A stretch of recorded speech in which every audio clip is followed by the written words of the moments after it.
in the Tarkov community, we are creating Grand Canyons in all of our minds that's how this game is played. That's how you're supposed to kill the AI. That's how you're supposed to get the good loot. That's how you're supposed to do it. We're pushing people into cheese whiz cans, and we're just cheesing everything. We're cheesing the bosses. We're cheesing the rogues. We're cheesing the raiders. And it's easy. And every time they make the raiders harder, it doesn't make us harder. It make it harder to cheese it. It makes it harder for everybody if you don't know how to cheese it. So they're just making it's just the craziest fixes to the non-problem, and it doesn't affect the people that can abuse the mechanic.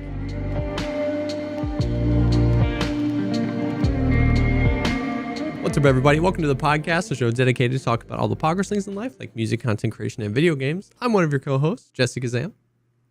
And I'm Veritas, and Jesse just fat-shamed me right before we started. No, I saw your triceps, and I was saying they were beautiful. Where are they? Where? Give me a map. I need a... Draw a map for me. Dude. Yeah. Dude, speaking of triceps, that's actually a good...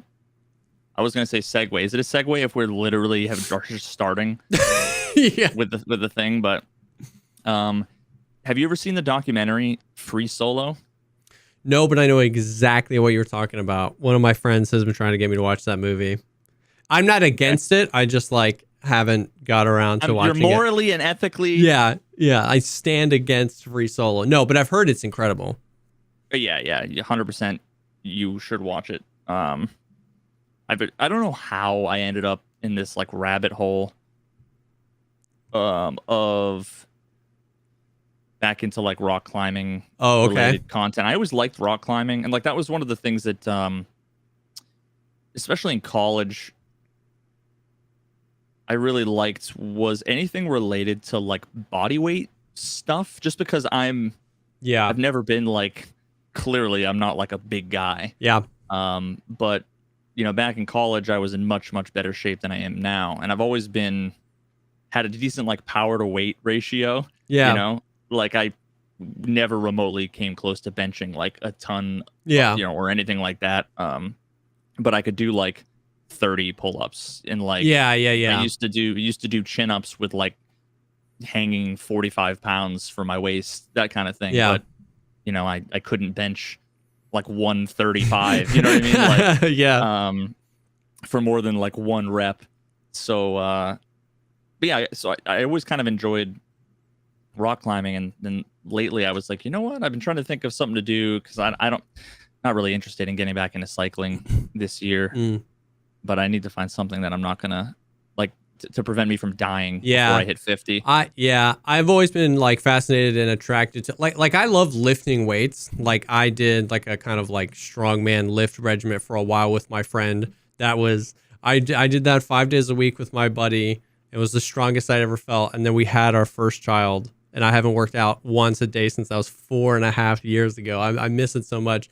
But I've always been attracted to more functional. One of the guys that trained me for a while was just all about body weight, rock climbing, any sort of functional movement, right, that you would do. You know what I mean? You don't often out in the real world find yourself, bench pressing or squatting a particular thing. So rock climbing and stuff like that, it's much more just functional. You don't go out by Muscle Beach and just... Yeah, you just have to reach for something and grab... 100%. That's how you peacock to all your potential mates, right? Yeah. So that guy was he was one of those guys that you looked at him and you were oh, I could beat you up. But he was so much stronger than you could ever imagine, because it was all just functional stuff. He wasn't just attacking a specific muscle group to get it huge. He could just do anything. He was so flexible. He was so strong. It was insane. And I was dude, I respect the hell out of that. Yeah. So I don't know how I got into it, or if I started to look into one and it got me into the other, or how Google is am I watching these videos because they were recommended, or were they recommended because I was watching? Yes. But are you familiar with bouldering? I mean, isn't that just rock climbing on boulders? Well, so I'm sure there are rock climbing experts that are going to maul in the comments, but in general, I'm sure you've gone to indoor rock climbing places, right? Typically, at least when I've gone, there's always been two distinct parts. There's the big, tall, 20, 30-foot wall Yeah. where there's someone who has to belay and you have a harness and all that stuff. Yeah. And then there's the section over there with all of the really steep, weird walls where they're only like 10, maybe 15 feet tall, but there's no harnesses. And there's a lot of really weird shaped there's like half of a basketball and you know what I mean? Like all these. So that's bouldering basically. And I came across, I think it was recommended to me. Someone actually said it in chat too. There's a channel, his name's Magnus Mitbo. I know I'm not pronouncing it correct. But he does a bunch of rock climbing content, and I think I know. Honestly, I think it was probably after. I have seen that guy's videos. I looked him up real quick. I've totally seen his videos before. Yep. Yeah. It's really awesome content. So I've been down the rabbit hole where I've watched all of his stuff, and then of course I saw Free Solo years ago, and then I just recently watched it again. My wife was like, I'm not interested in watching it, whatever. She was watching a movie on her laptop. I was watching it on my laptop, and I kept seeing her like peek over. It's the most buck wild thing ever. I won't, there's nothing to like spoil really. Yeah. It's like old news, but just imagine climbing a 3,000 foot sheer granite cliff without a rope. Watch the documentary. That's the dude's the biggest fucking baller on planet Earth. That's insane. That's insane. But yeah, so then there's that, and there's this other guy, Adam Ondra, that I've been watching. He's like probably one of the best rock climbers in the world. But yeah, so I've been interested in getting into bouldering and something that I want to potentially get into. That'd be fun. You can just go alone. You don't need equipment other than like shoes and maybe like a chalk bag. Yep. I don't want to fucking have to belay. I don't want to have to dick around with harnesses. Yep. That makes sense. And the coolest part too is the fact that like when they call it, so it's bouldering, what they call it is like a boulder problem. So like you look at it and it's almost like when the people who create the boulder problem, quote unquote, make a route, they literally have like a bunch of holds just sitting on the ground, a bunch of shapes of, color, and they kind of figure out like, it's almost like creating a puzzle. Yeah, that's interesting. Or almost like actually making a track, like if you're talking about Trackmania, like building a track, you have an ideal line in mind. And usually what happens is like, usually the ideal line is the one that most people will take. Sometimes people can like break it and they'll just like skip a hold and do all kinds of other cool stuff. But it's almost like it's a really short mental and physical challenge. Yeah. That the idea of climbing a thing and taking 10 minutes and just being uncomfortable for 10 minutes and having like that. Yeah. But especially when it was lifting, I will be really uncomfortable and in pain for like 10 seconds. Yeah. And have it be really intense and then over. I'd much rather do sprints than marathons. Yeah. So bouldering seems like really good. Like chances are if I go to do a boulder I can't do, I'll stand on the thing, I'll go reach for the second one and I'll fall off. You know what I mean? Yep. You might jump and hold on a thing and then go to reach for the second one and fall off. And yeah, so that's I don't know. That might be my back door into getting in shape. But Free Solo is something I need to watch that. The poggers things in life you should go watch that, because that is truly insane to think about a human being doing that. It's the craziest shit and the ever. concept that like the more tired you get, the more dangerous it is, right? Like you're the most tired at the end when you're at the highest point, like, you know what I mean? Not the other way around where you're like close to safety and you can bail towards the end if you can't make it. It's like you're dead. Dude, and the best part is that they zoom in a bunch of times. They zoom in and he's 2,000 feet off the ground, right? And you see him like this little knob here. This is infinitely bigger than the things he's holding on to. 2,000 feet. Like you see him like on a little. And the best part is that like they'll crimp onto something like this. Yeah. And they use their thumb as a fifth finger, like that. Because they need every little bit of surface area. That's so insane.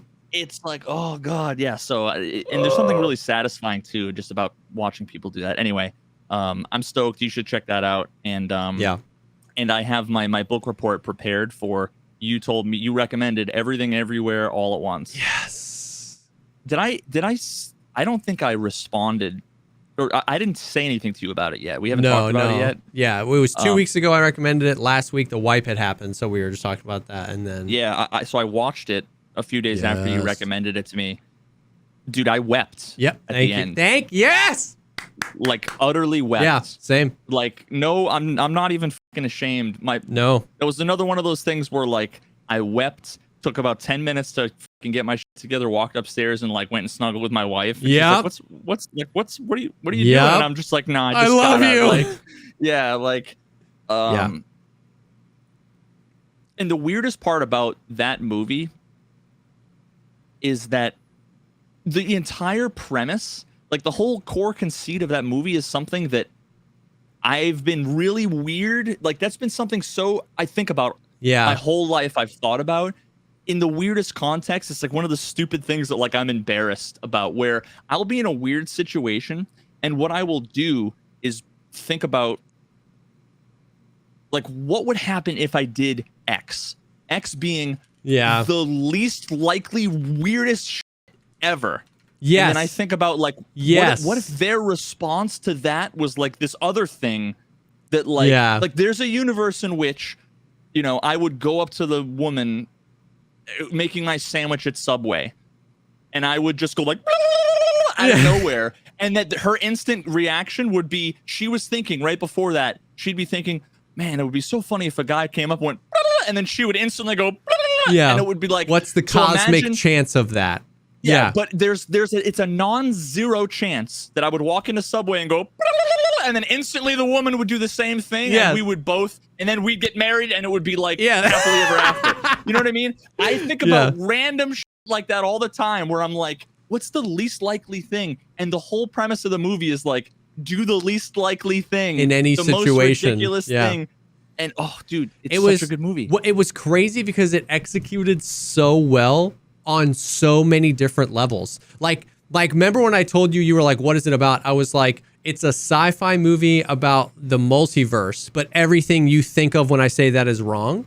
Like that's obviously not what the movie was about, but it executed on that sci-fi element of it so well, where they rode the line perfectly of not having to like overexpose like this huge exposition about what's happening in this other world. You didn't have to learn how they figured out how to do that. It was just enough that it was cool. It felt really 80s, you know, him in the van, like with all the equipment on. And then they even like grew the sci-fi genre, because that concept I had never seen in any of the most, you know, James Cameron sci-fi epics or Christopher Nolan. I had never heard of that. Like you need some sort of jump point to pass across into the other person. So that was so cool. But then all of the other things the movie was about, it executed on so perfectly as well that you were just like left unable to speak afterwards. Like me and my wife just sat there together on the couch crying, watching the credits roll. It was just like,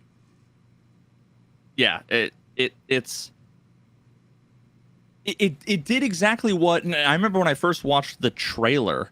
Yeah, I was making like ramen or something. I had it up on my phone, and I just remember being like, "Is this the right thing?" Yeah, because it was like an Asian lady working at a laundromat, and I'm like, "This is not the right thing." Yeah. And I remember actually even seeing the trailer, and I'm thinking back to like my reaction at the trailer. It had me intrigued, but not like super excited. Yep.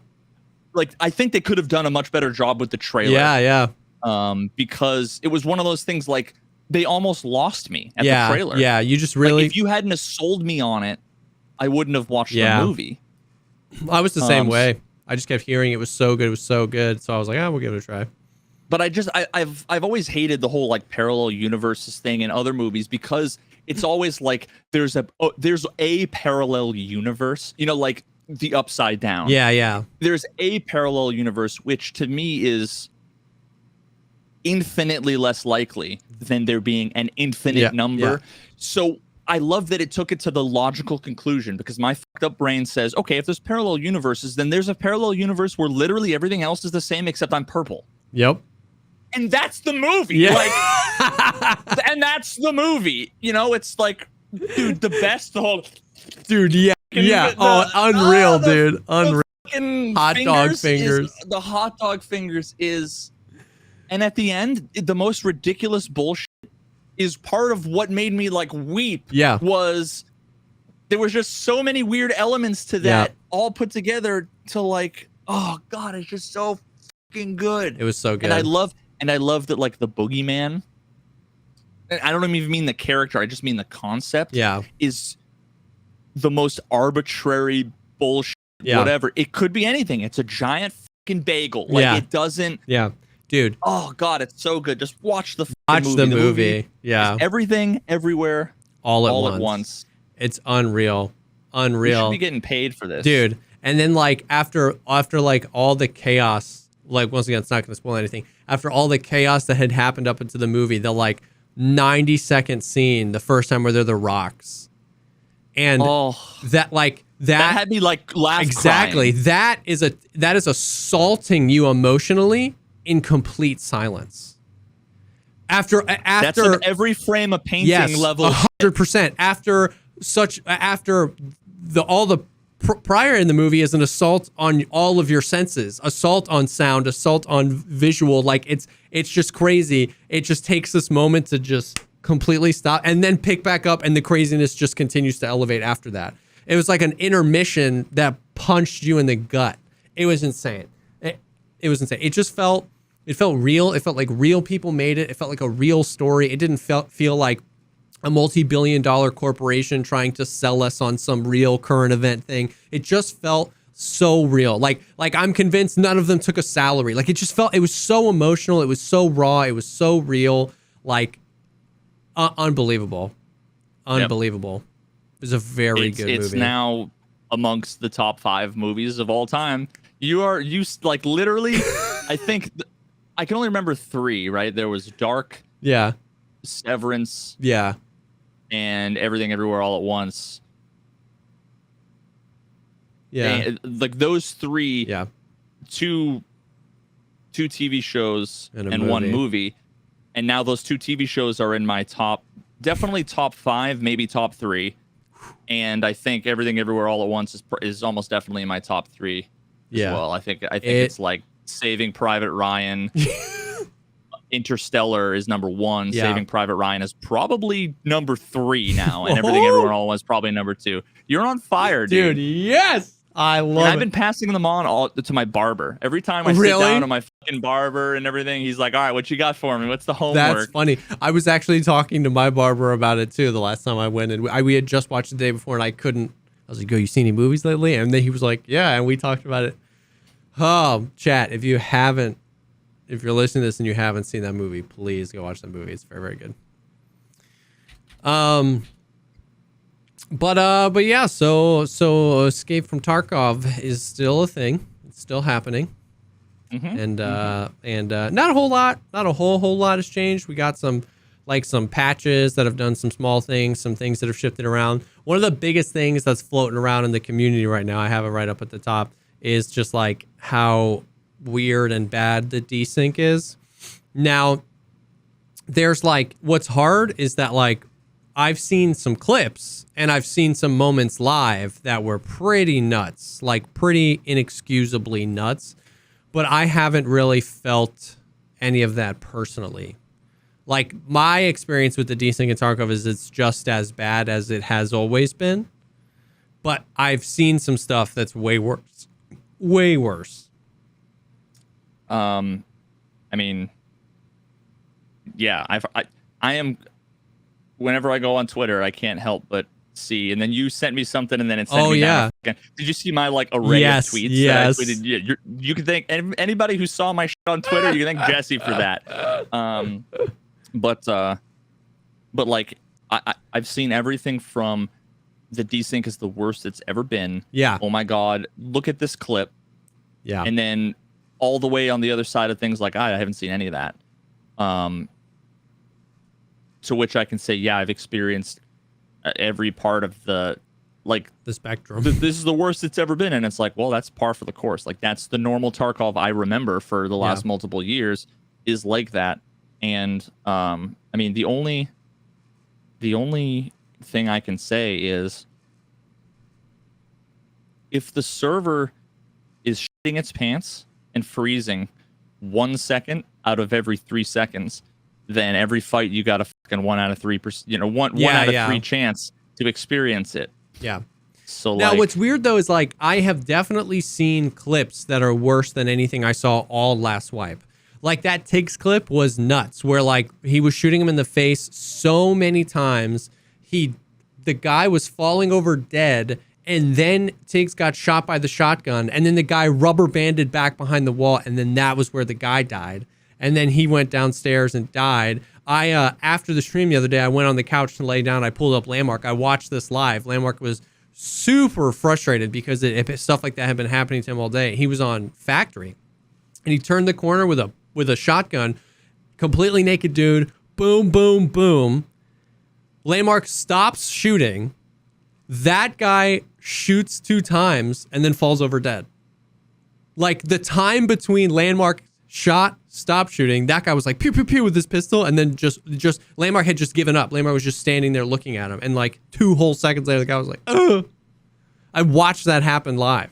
You know what I mean? And then like Valiant had some really bad stuff too, and I know a lot of people have. And like I said, it's crazy because like I know absolutely nothing about networking, so I just don't know what to tell people, because like it's hard when you get such a variety of people in chats, people saying I haven't experienced anything, people are saying it's pretty much normal, people are saying it's the worst it's ever been. I don't know, like, any one of those, when people ask me about it with any one of those opinions, I don't know how long you've been playing Tarkov, what you've actually experienced, are you educated enough on Tarkov to know, because a lot of people, when they think it's desync, maybe it was just a second person. So it's like each one of those 3 things flowers into a million things. And then my personal experience is, yes, I have died to some desync this wipe, but like normal stuff where I was like just behind a wall for like a half a second or whatever. Like I've seen some clips, man, where it's like crazy. And then I don't know if this is true. This is just like, you know, sprinkling in some seasoning of the conversation. But I heard that Landmark got so frustrated that he fired up his alt account and then played for like several hours without any issues. So I have no idea, on the same server. So like I just have no idea. I have no idea. That's like, you know what I mean? I've got no recommendations. I've got no science, no analytics. I've just seen enough videos to be like, ooh, like I've seen enough clips and videos to be like, that's like bad. Like that's worse than anything I saw in the 12.12 wipe. Like, but I don't know how frequently those things happen. I'm sure it's, my gut is telling me it's exactly like the movement stuff. How so many people say they experience it. A bunch of other people say that they don't, but it happens all the time, always, blah, blah, blah. And, you know, most of the fights are over so quickly, or you get killed by people that you never see. Yeah. So whatever, or when it happens, you blame hit reg, you blame desync, you blame cheaters, you blame lag switches. Yeah. Like, at the end of the day, like it's the same thing that would cause someone to run and then run in place, and then teleport forward is the exact, like, that's the Tiggs clip. Yeah. It's just in combat rather than movement. Yeah. And I mean, like, I saw that every raid. Yeah. Back, you know, from 6 months ago to a year and a half ago, in that range, every raid I saw stuff like that. Almost, you know, probably at least half of my fights felt like that.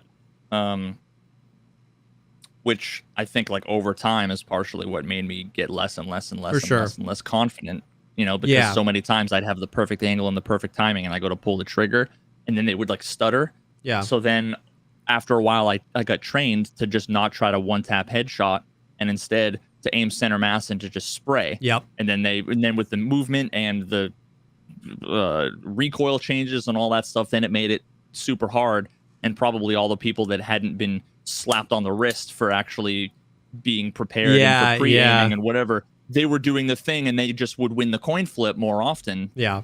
You know, so I don't know. Yeah. And like I said, you know, it's not a huge thing. Like, neither of us, like, we're not going to be able to uncover the issues or figure out what's going on. But it seemed to me like if I were to put money on that, something is different this patch. Like I totally get what you're saying. Like, you know, we've said many times, you pulled the veil off my eyes. Once you told me about the movement, I was like, I can't unsee it. And so many people couldn't see it.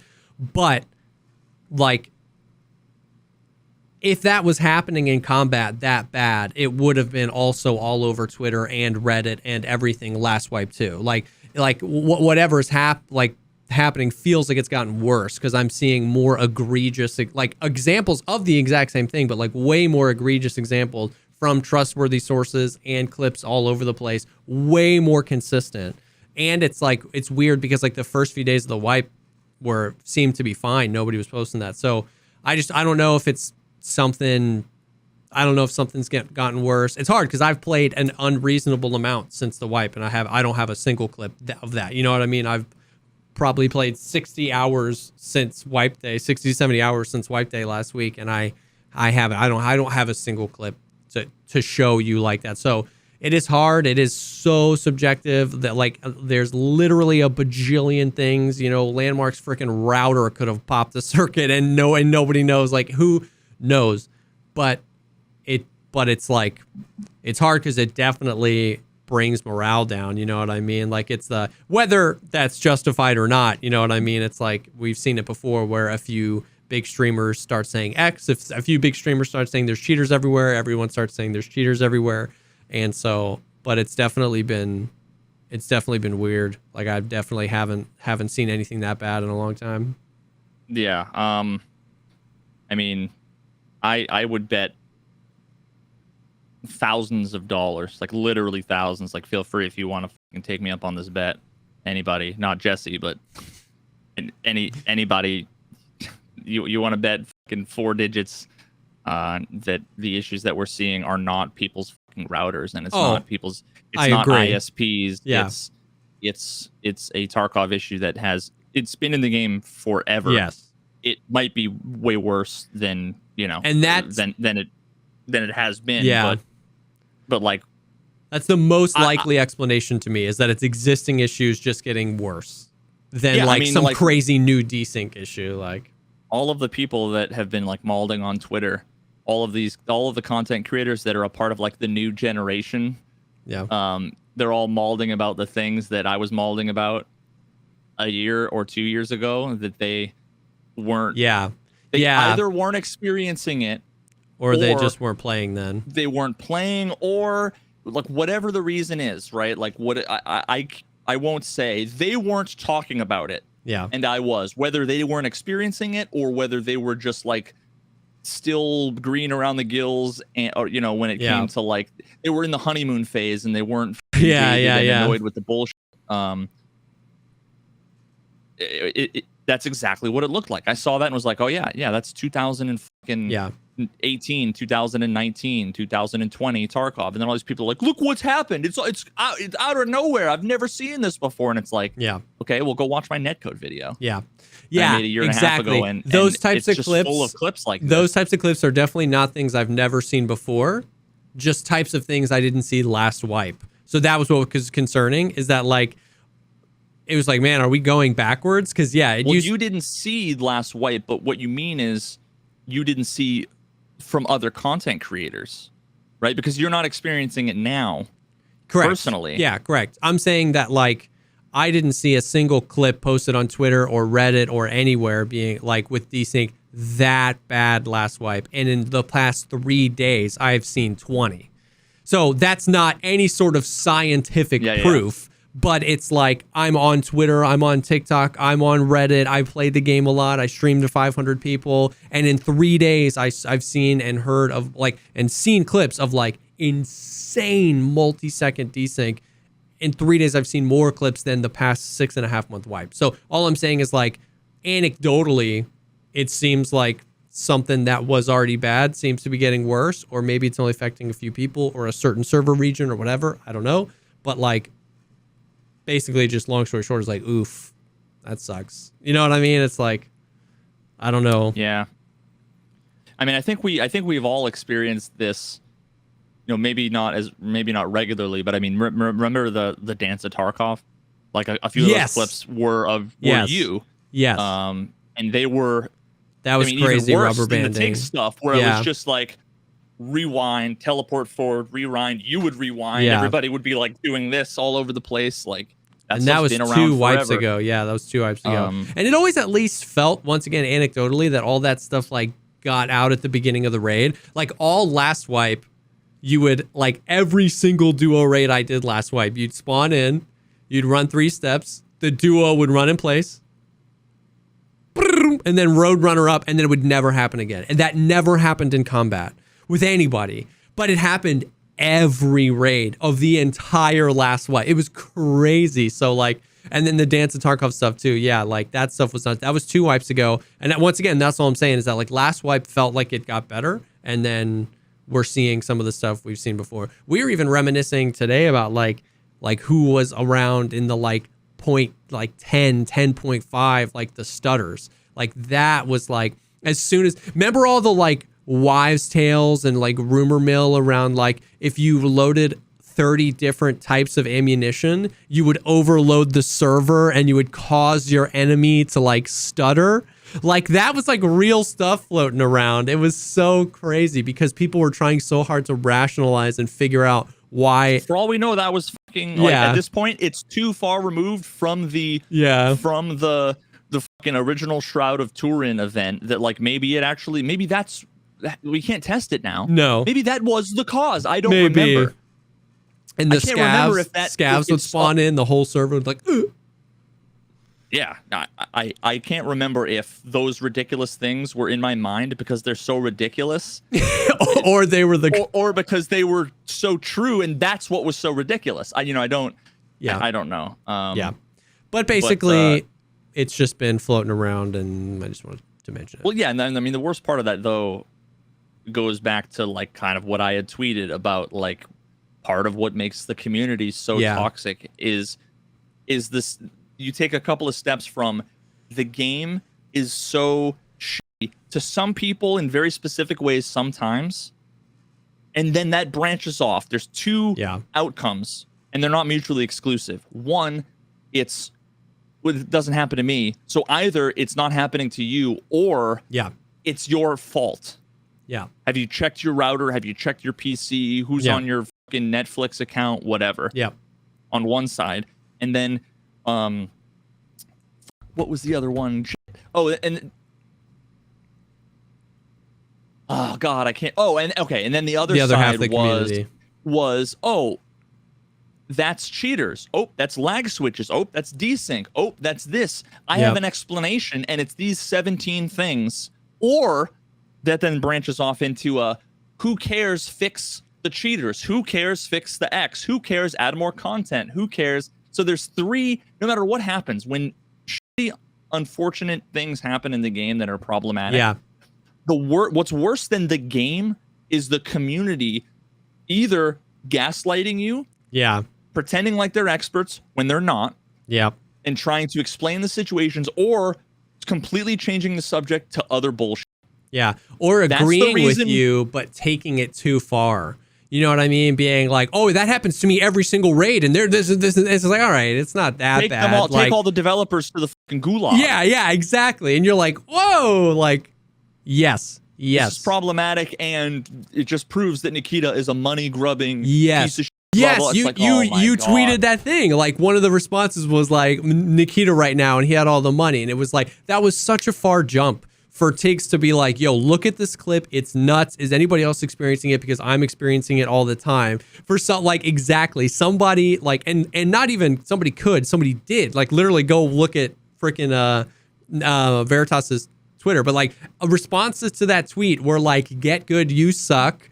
It's cheaters. Nikita just is a money-hungry dude and doesn't care about anything. Yeah, that literally happens to me every single raid. I've never played an effective raid that didn't stutter ever in my life. That's it. Nobody's like, My favorite is it's gotten so bad this wipe. Desync and audio have to be the highest priority for BSG with all the concrete evidence that's now come out that streamers have been putting out there.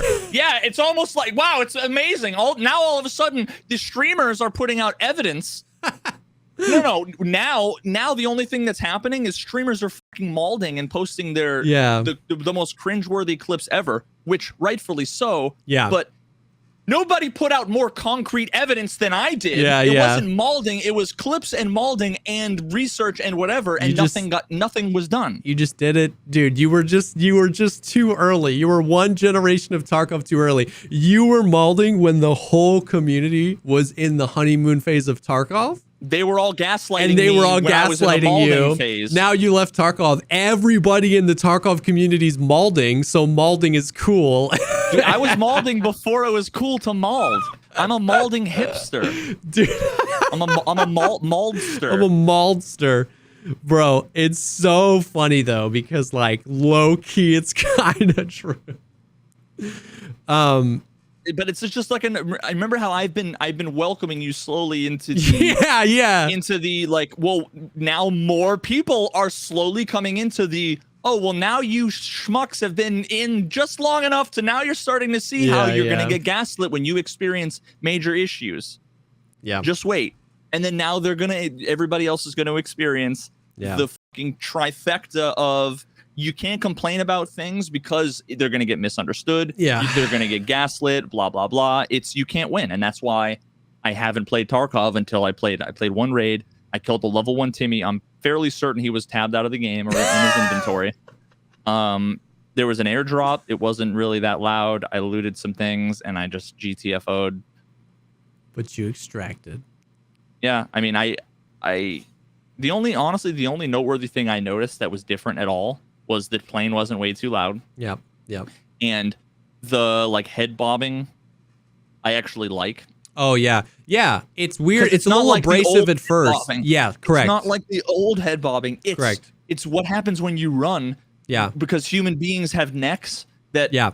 You know, and someone had a good comment in chat how your neck is a shock absorber that makes it so that when you're running, your body's going like this, but your viewport is kind of doing this. Yeah. And then your brain can help compensate for the rest. But it's so subtle. I like it. It didn't bother me. I went on that exact journey already. Like, I don't notice it anymore. Like, I really, really don't. And it was the same thing exactly. It's like, that head bobbing feels like a real head bobbing, and head bob in every other game literally feels like take camera, move it up and down with every other step. And this like some random. Exactly. This actually weirdly feels like grounded and connected to the character. And because it's so subtle and because it feels so real, I already don't notice it anymore. And it's just like, I don't know. Yeah. So it's pretty interesting.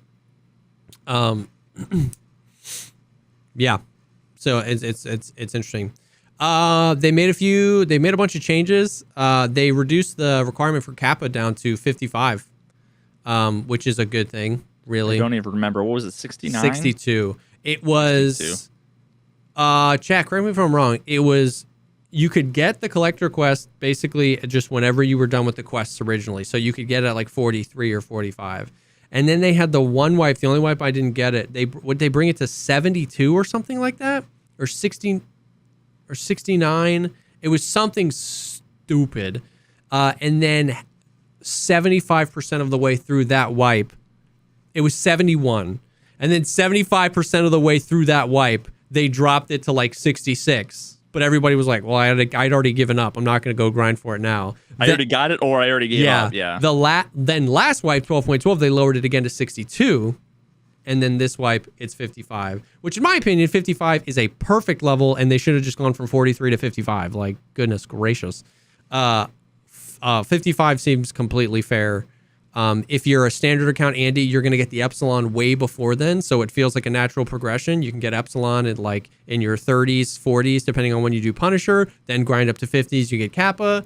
And then now you can join the percentage of people who are like, there's nothing to fucking do, blah, blah, blah. Because now what they've done is they've made the carrot used to be only within reach of the people, quote unquote, who know life the game. Yeah.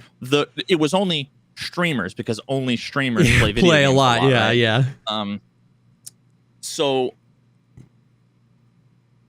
now that they've lowered the fucking carrot low enough, well, now a lot more people are going to push themselves past the point where they would have gotten bored or whatever, and now they're going to hit the point where I just got Kappa. Yeah.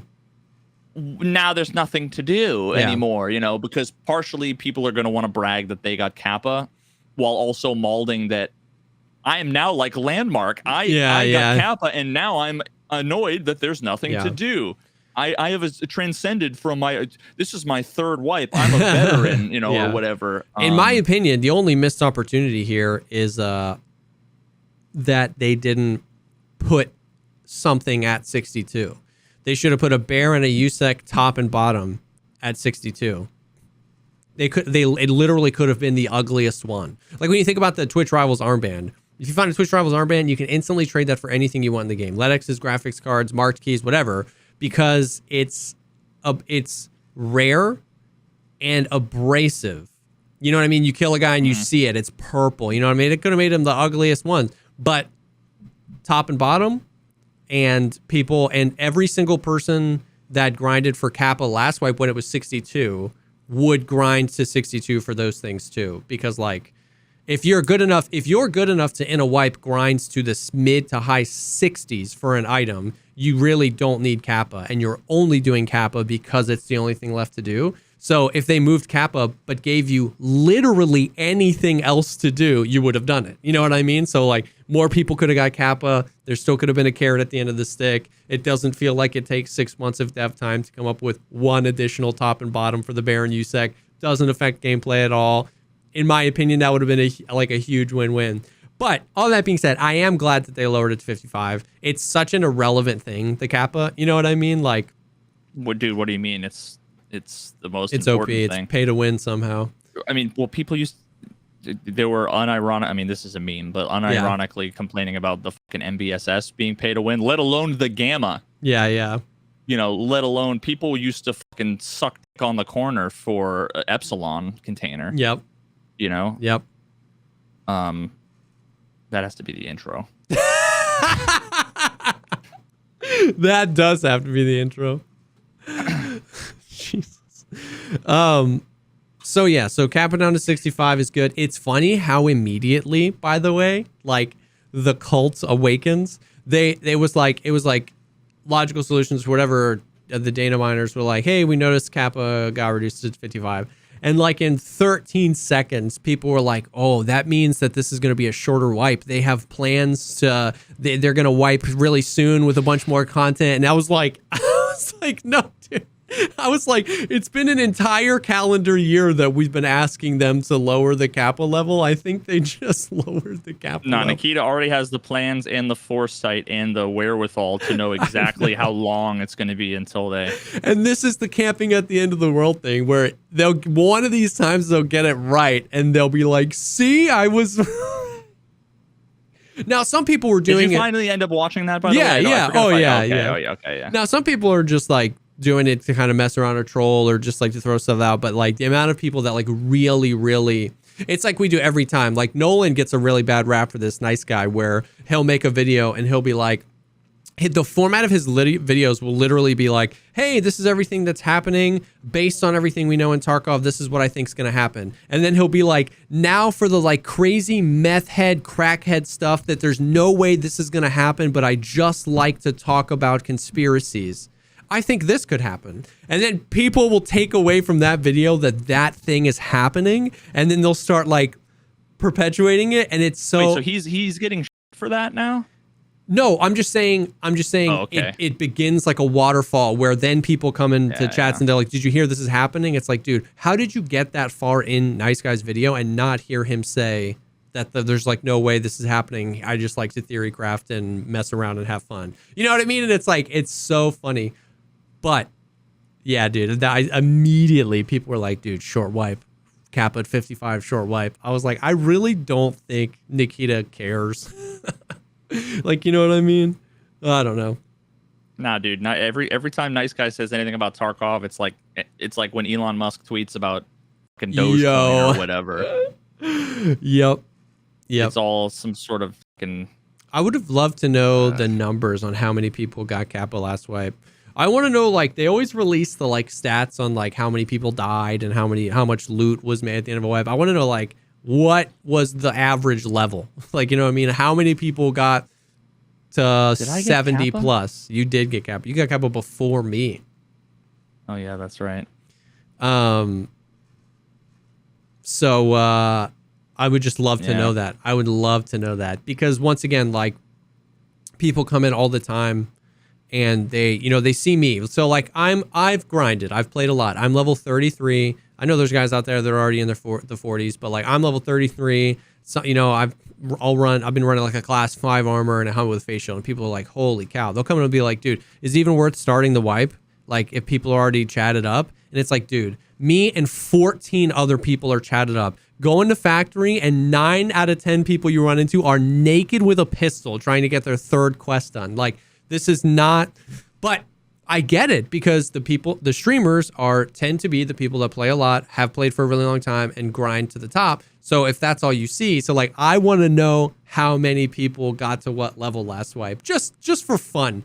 Because like, if like 86% of the community was level 45 or below 6.5 months in, that would be like a really good data set to be like, dude, you're that would mean fine. that the Kappa change actually did nothing. Too. Like, it would just maybe incentivize the people at the top to push a little harder. You know what I mean?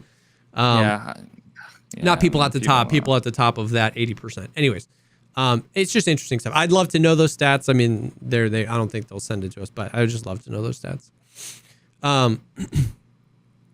They've done some other changes. So they've done some ammo changes. So they've buffed some rounds. They've done a lot of like changes to actual rounds, like 7.62 PS, which I would pay $1,000 to just get like an official answer from Battlestate Games on like this question. But like 7.62 PS got buffed. They got like 2 extra pen. So you know, obviously, as the guy who coded Battle Buddy, the difference between 30 pen and 32 pen when we're talking about percent chance to pen, like, you know, class 3 armor. If it's right at 30, it's like, oh, you've got a chance to tank that shot at class 3 armor. 32 gives you quite the advantage. Like, the caliber that was complained about the absolute most for the past 6 months, 7.62 BP is all people complain about. They took the second best ammo, made it better, and didn't change the ability to purchase, the ability to craft, or the ability to find the better ammo. I was like, what? So now I'm just getting one tapped with 7.62 PS from scavs through level 3 face shields, being like, I'm really glad they added that change. Wait, so what did they change the pen? It was 30, now it's 32. Well, so that's not a significant. If it was 28 to 30, it gets more significant up at the top of like before it crosses over. and this is one of those things. Oh, it's like 35. Okay. Let me see. Your Battle Buddy auto updates, right? I'll just pull it up. Anyways, some of the things have been weird. However, I used to be the fucking expert on this stuff, but I need to update myself. 35. Now I don't remember. So at day one, when you log into a wipe, you can get a round at level 1 proper that does 35 damage and 57 pen. Or sorry, 35 pen, 57 damage. So you can basically 2-tap anything you can find the first 3 days of the wipe. Anyways, they've done some other things that, in my opinion, are pretty good. They moved M80 to level 3 Peacekeeper, making that a little bit harder to get, so 308 doesn't just go crazy. More importantly, they brought back 9mm AP to Peacekeeper 3. You can buy 9mm AP from Peacekeeper 3. Thank God. It's 7 USD a round, and you can only buy 90 of it. But it's back. That's like fucking triple what 995 used to be when it was overpriced. Yeah. When I started playing. Yeah, but like Tarkov inflation is real. Like $7 7 USD isn't even that bad anymore. You know what I mean? Like M61 is like $18 USD from. I mean, because the only way you made money from back in the day was selling to traders. To traders, specifically. Quest rewards was never much money, so. And there were a third of the quests. Like, there are so many goddamn quests now. No, there's probably 10%. Yeah. There's so many quests now. And then you have stuff like the hideout, Bitcoin farm, being able to craft stuff in there. So, like, the amount of ways to make money, the value of each individual item, all have skyrocketed. So 7 USD isn't that crazy. I do think it's a little bit too pricey for 9mm AP. It's just, once again, it's just that what's the ethos? Like, and the thing that I keep telling people is like, I fall into this trap too, where I'm like, what's the ethos around ammo? What's the vision in the current state of the game? Because once again, just like we used to say with the old M4s and the old HKs, why have 77 guns in your game if one gun is optimal at every range, right? Put the long barrel, the suppressor, it's heavy, it's this bulky thing, but it doesn't matter because it's got high ergo, it's got low recoil, LPVOs are incredibly available. You can use infrared flashlights to reduce your point fire spray. You can do anything. You can do CQC, you can do long range, you can snipe, you can do whatever you want. And we were like, why have any other gun if you can do that? The new that is the mutant. You know what I mean? 7.62 BP is very, very good, very, very accessible. You can buy all the attachments you need for a mutant, and it's the best thing. It's like you can reach out and you can tap people from a few hundred meters. You can do all this stuff. And so it's like, why did you nerf 9mm then? Why did you nerf the Vector? Yes, the Vector and the MP5SD and the MPX are nuts close range because of how fast they fire, but you have to be close range. Right? Like there's a glaring weakness of the caliber, and that is if you put a voodoo on it, you're really going to struggle to be one tapping people from 80 meters away. So why did we nerf the nerfed gun? Why did we nerf the caliber that actually had a weakness, and we're buffing the caliber that has no weakness? You know what I mean? Like 7.62 because more PS. people were malding louder about the ump meta or the AP, the Vector meta back in the day, yeah. I guess, but it's like, but then I have to full circle it, and I'm like, I'm at a point where I don't think there is an ethos. Like they're not looking at it like that. They're not looking at it that big of a picture where they're like, oh, well, this gun suits this role well, and this gun doesn't. They're literally just to the whims. Responding to that.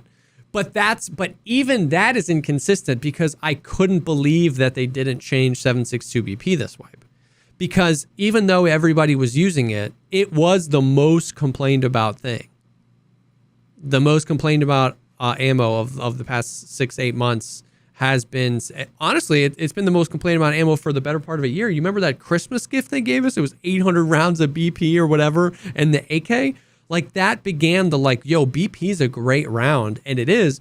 And what they did this wipe was at that time though that's when I think that was like the HK meta. That was the end of the HK meta. So nobody was complaining about, like, people complained about giving out all this AP ammo like it was this big thing, but that's when you could also buy as much BP as you really needed at the time. Yeah. So it wasn't the result. It was the idea, the concept of they just give out all of this stuff. That's why I'm dying more to all these chads that would otherwise be using Fort HK 995. Like, what do you mean? But last wipe, I would bet everything on the fact that that was the loudest and most complained about thing. Every single Chad, every single PvP guy, every single new player, everybody was dying to 7.62 BP. It was literally everywhere. It was so good. The mutant's great. It was everywhere. And I still can't believe that in this new wipe, you can still buy it from Proper. What they did was they moved it from Punisher Part 5, that's how you unlocked 7.62 BP from Proper. From every wipe until this moment, it was Punisher Part 5. And then I was seeing stuff tweet where it was like, you don't unlock it from Punisher Part 5 anymore. And everyone's like, oh, they took it from Proper. And then you unlock it with the Quest Grenadier. So somebody actually went in and was like, you know what? You shouldn't unlock 7.62 BP from Punisher Part 5. You should just unlock it from this other quest. So you want to know what the most somebody went in there and did that, and you can still craft it, and you can still find it on rogues. I can't believe it. I truly can't believe it. No, I mean there's a couple different things here. Once again, the way that they control supply is by affecting the price. Yeah. Not by actually controlling supply. Which is nuts. Which, I mean, at some point, a year from now, all the streamers are going to be saying what I just said. I'm going to be playing like fucking Hello Kitty Island 7 or whatever. Yes. Everybody's going to be like, well, why don't they just change the supply, blah, blah, blah. And then maybe a year after that, that's when they might actually make the change. But yeah, to me, the most consistent answer that makes the most sense, that it's the most likely thing, is how it's just the inconsistency of Nikita and the decisions. Like, how many times has he been like, we hear you, we're going to make a change that makes you happy? And on the flip side, how many times has he said, we hear you, and it's my game, and we're doing it the way that I want, for sure, so we're going to do it that way? True. So that's why we're going to make all these changes, and then we're also not going to fucking make these changes. Then we're going to make all these changes, and we're not going to make these changes. Yeah.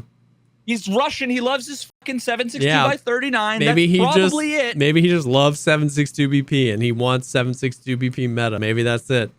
Or maybe he doesn't hear about those particular complaints, because I'm sure he doesn't get the same messaging that Tarkov streamer Twitter gets from the Twitch chat. Like, those are two different, for sure, like, fire hoses of information. And then, the other side of it is that, you have other folks that say, like, my theory is that they're balancing for the future. A new armor hitbox for fire rate will be more viable, and the ammo won't be as important. Yeah, I'm sure they thought that fucking deep into it. I'm sure Nikita's 900 IQing into the, fire rate later on when we make all these changes that we probably haven't defined yet, and we blah, blah. There's no fucking way, dude. There's no way. I just think that, like, what I've been saying is, I just think that they are ignoring it / just responding to a few things that they want to respond to until it's, like, done, until the game is done. Like, and in some way I kind of get that, where it's just, like, not worth completely balancing everything over and over again when they add new stuff and stuff like that. But I just, like, it is just pretty surprising. Even everything I've been through with Tarkov, and everything I've seen where X gets complained about and then X gets changed, and then X gets, we've seen it with the Val. We saw it with the M4s and the HK. We saw it with the 9mm. We've seen it with this ammo. We've seen it with 995. We've seen it. And then to just be like, no way they didn't hear us about BP. And it's like, no, they didn't hear us about BP. Like, it's just surprising. Yeah. And the reason why we're all here and why chat's saying what they're saying is because of, it's just bizarre how, on one hand, they say, we want to, like, on one hand, they say, there's so many other changes we have to make to, like, the supply and demand of things like ammo and armor and hitbox, and there's all these changes. So, like, we're not going to tweak things. Like, just wait. Things will happen. Yeah. And then 5 minutes later, they're like, give me 1 sec. I'm just going to change this one value by one number. And it's like, why did you change the pen value of, like, 366 eco by 2? Yeah. Yes. No, for real. Like, that's so specific. Yeah. Why? Why? And a great example of that is the 9mm AP. Like, 9mm AP coming back to Peacekeeper 3, that did not happen with the wipe. That happened today. That happened this morning. Like, what a random thing to do 8 days after the wipe in a technical patch that also listed, like, server stability and other stuff, to be like 90 rounds of 9mm AP. Like, why wasn't that just in at the wipe if it was a change you had wanted to make for a while? And if it wasn't a change you wanted to make for a while, what compelled you to change it this very Thursday? Like, it's just so interesting. And we don't have the answers. The more I went from, there's a word that went from, I use, like, once every 5 years to now I find myself using it like, what's it called? Fucking factorial. I find myself using it fucking 43 times today, 44 times tomorrow, 45 times the next day. And it's not just Tarkov, it's about everything. And that word is inscrutable. Inscrutable. Adjective, inscrutable. Impossible to understand or interpret. Everything, whether it's Twitch chat, whether it's fucking investments, whether it's politics, whether it's Escape from Tarkov, everything every day just gets more and more impossible to understand or interpret. Yeah. I I actually like this. This is actually probably the most likely scenario, the most likely universe we live in. Somebody said they have a spinning wheel at the office that Nikita will just randomly spin, and whatever it lands on, they change. Like, honestly, that feels like a plausible. No, you know what? You know what the universe we live in is the one where Nikita was born with hot dog fingers, and every now and then he goes to type stuff in and just accidentally like, oh shit, typo. And then there's like ketchup and mustard that sprays out all over the place, and that kind of gunks it up. And he's like, oh, I'll fix that later on. Yeah, that's a reference to the movie that we talked about earlier. Chat, go watch it. Hot dog hands. Yep. That he's got hot dog. Like that is more like that, and I'm not even joking. That's a more likely scenario that he's got hot dog hands, and I don't think I've ever seen his hands before. He's always wearing gloves when he's shooting on Instagram, but I've never seen him take off the gloves and prove that he doesn't have fucking hot dog hands. Yep. That's more likely than they're really on the pulse of the performance of the bullets and ballistics and the availability and the economy, and they're really tweaking stuff. Really turning the knobs. Yeah. Yeah. So, ammo changes. Some good, some exciting, some confusing, some absolutely bewildering. I'm ordering 7-Eleven pizza, just so you know. 7-Eleven pizza? Wait, have we not talked about this? I mean, I've had 7-Eleven pizza. That's just like an interesting... I don't think I've ever like been at my home and DoorDashed 7-Eleven pizza. Well, I mean, it's the only place I can get pizza and like deodorant and like paper plates and milk. True. Like, I can very go, like, true. Walgreens. I can like Uber Eats some from Walgreens, but it's not going to be a fresh pizza. True. And this pizza's like $6 for a large pepperoni, and it's actually unbelievably good. Their pizza's good. Yep. So yeah. Yep. That's what I'm getting. Do you have Amazon Prime? I look like some sort of fucking plebeian. Okay. Amazon Prime. I am Amazon Prime. Yeah. Amazon Prime just bought 2% of Grubhub, and now 1 year of free Grubhub Premium is a part of Amazon Prime for free. Free deliveries over $12. Oh God, I almost work for Grubhub. That's why I'm rolling my eyes. Oh really? Yeah, because I have a ton of experience with location-based mobile, which is like exactly what. When you said you used to work for Grubhub, I really thought you meant as a driver. I forgot that shit. Oh, yeah, like you used to drive food for Grubhub. No shame in that.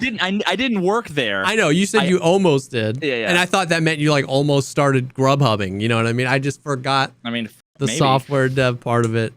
I could IRL stream while also like driving for Uber Eats. Dude, that has to be a thing, doesn't it? Yeah, probably. Anyways, get your 7-Eleven pizza. I hope it's delicious. The problem with Grubhub though, last I checked at least, Grubhub and a few of the other ones, is that like no matter where I ordered from, there was always something where I'm like, okay, I don't want cheese on the sandwich, or I want to buy, but I want like cream and sugar in my coffee, and for some reason there was like no special instructions. There was no way to customize with, whereas Uber Eats has like it's always got all the things I need, so I've just always had Uber Eats. For sure. And it also has priority, so I can pay $2 to basically say, you don't have anything else in the car. You're not picking up anybody else's shit. You're going straight there and you're driving. So yeah, that's actually kind of cool. That's worth the $2, not to have to fucking worry about. That's kind of cool. Tarkov land. Oh yeah, I don't know if I don't know if I want to go down the rabbit hole again. I'm just like, it's a very cyclical thing for me. We have collectively mauled about this many times, but I have had it up to here with the AI in this game, dude. Oh, yep. Right on time. The Veritas echo, the 365-day echo, where it's like, the AI sucks. And then it comes back around. Dude, well, I mean, we talk about it all the time. We talk about, but like, dude. I'm just glad someone else is bitching and not me. Yeah, no, I got you. I've forgotten how bad the AI was until you mentioned it. So, dude, I will let you know, bro. It's just like, and this exactly like the conversation we had about the the desync or whatever, where like you can't make a comment on it without every reaction. You know, I'll die. The other day, I died to Killa. I was the 5th time I had tried to do the quest where you go into interchange and get the books from the library. There's one upstairs, there's one downstairs. It's the 5th time I died with the books. We were on our way out of Idea to go to Railway, and Killa kills me, and I couldn't even see him. And I was mad. Whatever you did it wrong. I know, I was mad. And then somebody's like, and I'm like, the AI sucks. And then some people are like, no, it's fine. You should have done this. Some people are like, yeah, it's dog trash. The fact that they haven't fixed it means they're just money hungry devs. Some people are like, well, I love it when people are like, name a game with better AI. I'm like, name a game with AI. It's got better AI. Name a game with AI in it. It's got better AI. Like, name a game with better AI. Dude, that response is unbelievable to me. It's insane. Super Mario 64. Yeah. Like GoldenEye, bro. Like, unreal. So like Space Hotel. Oh my god.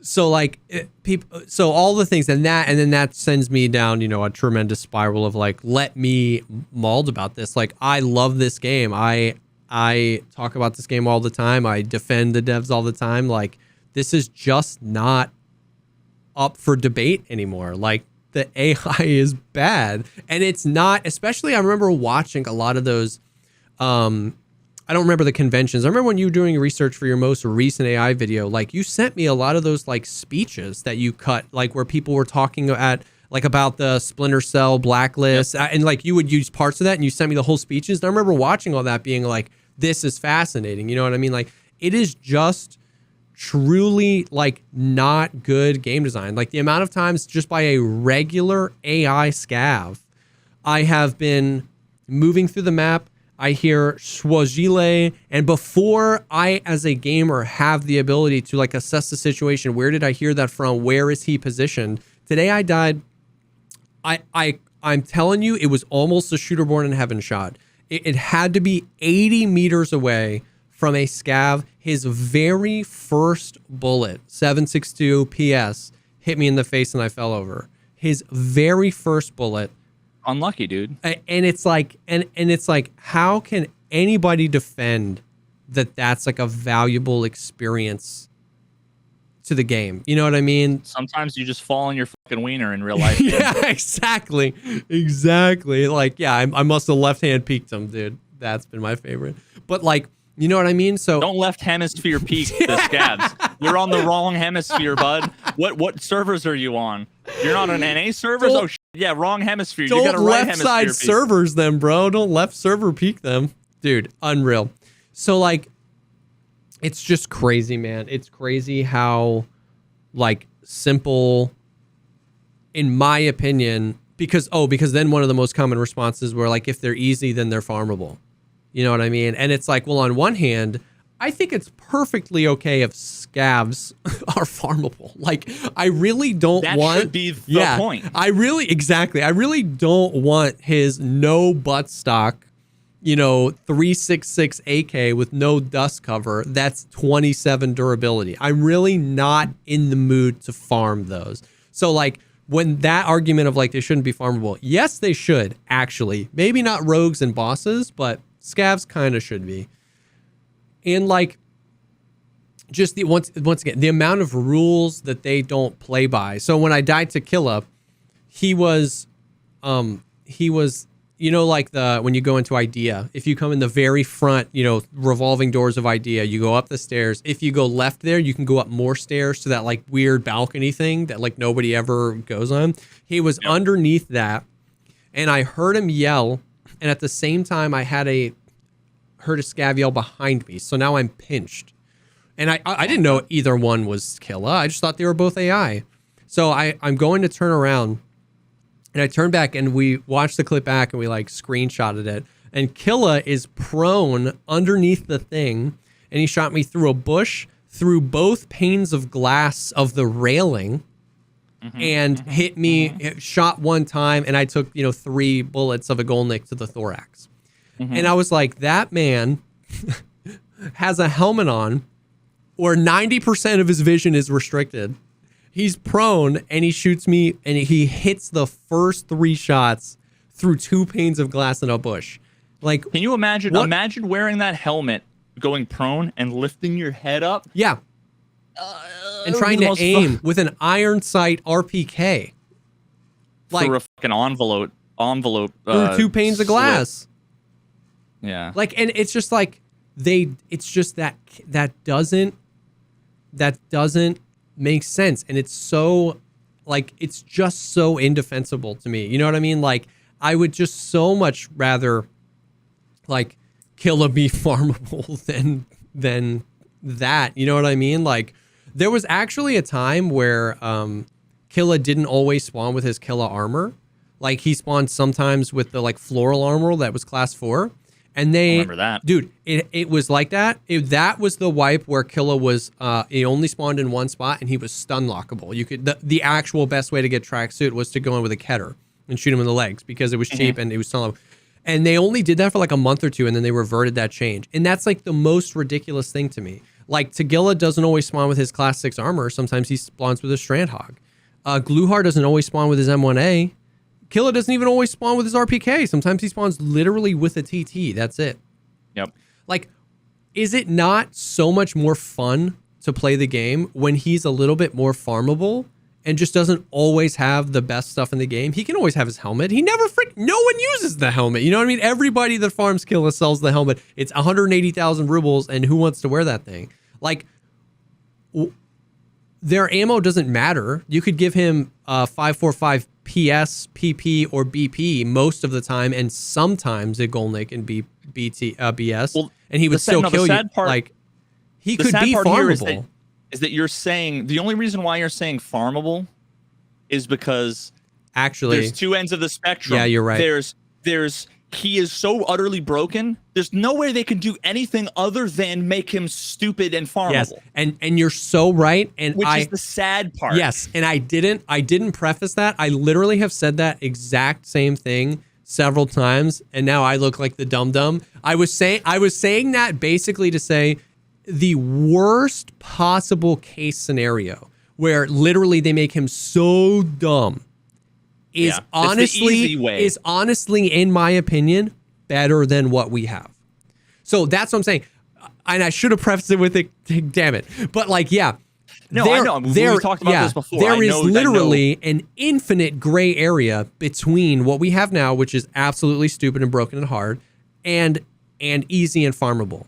And anywhere in that gray area would be better than what we have now. But whenever you say kill is too hard, the very first thing, you know, anyone in chat or in a YouTube comment says, well, if you make him any easier, people will just farm him.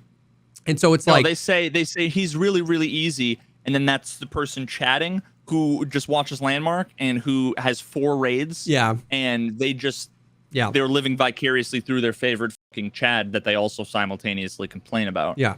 And so it's like, even if they did the worst thing, that's better than what we have now, in my opinion, with just a tiny little bit of balancing on the gear that's available.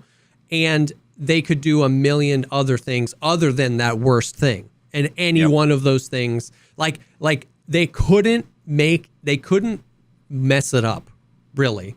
It is messed up. We are in the darkest timeline, right? Where it's just like, it's so bad. It's so egregiously terrible. Any change, including them fumbling the ball and making him too easy, in my opinion, is better. Because like, it's just insane. I don't know. They don't want that. Why have a boss that you can kill? If we're just like, he needs to make you mauled. Yeah. Like you said, like, isn't it infinitely more fun? Who the cares? LOL, KEKW, Tarkov isn't meant to be fun. I love how my video, the title of my video, has now been turned into a meme that is literally like like accidentally, like people, nobody ironically flipped it to like make it be this thing. It was literally like when I made the fucking video, you know, Tarkov's not meant to be fun.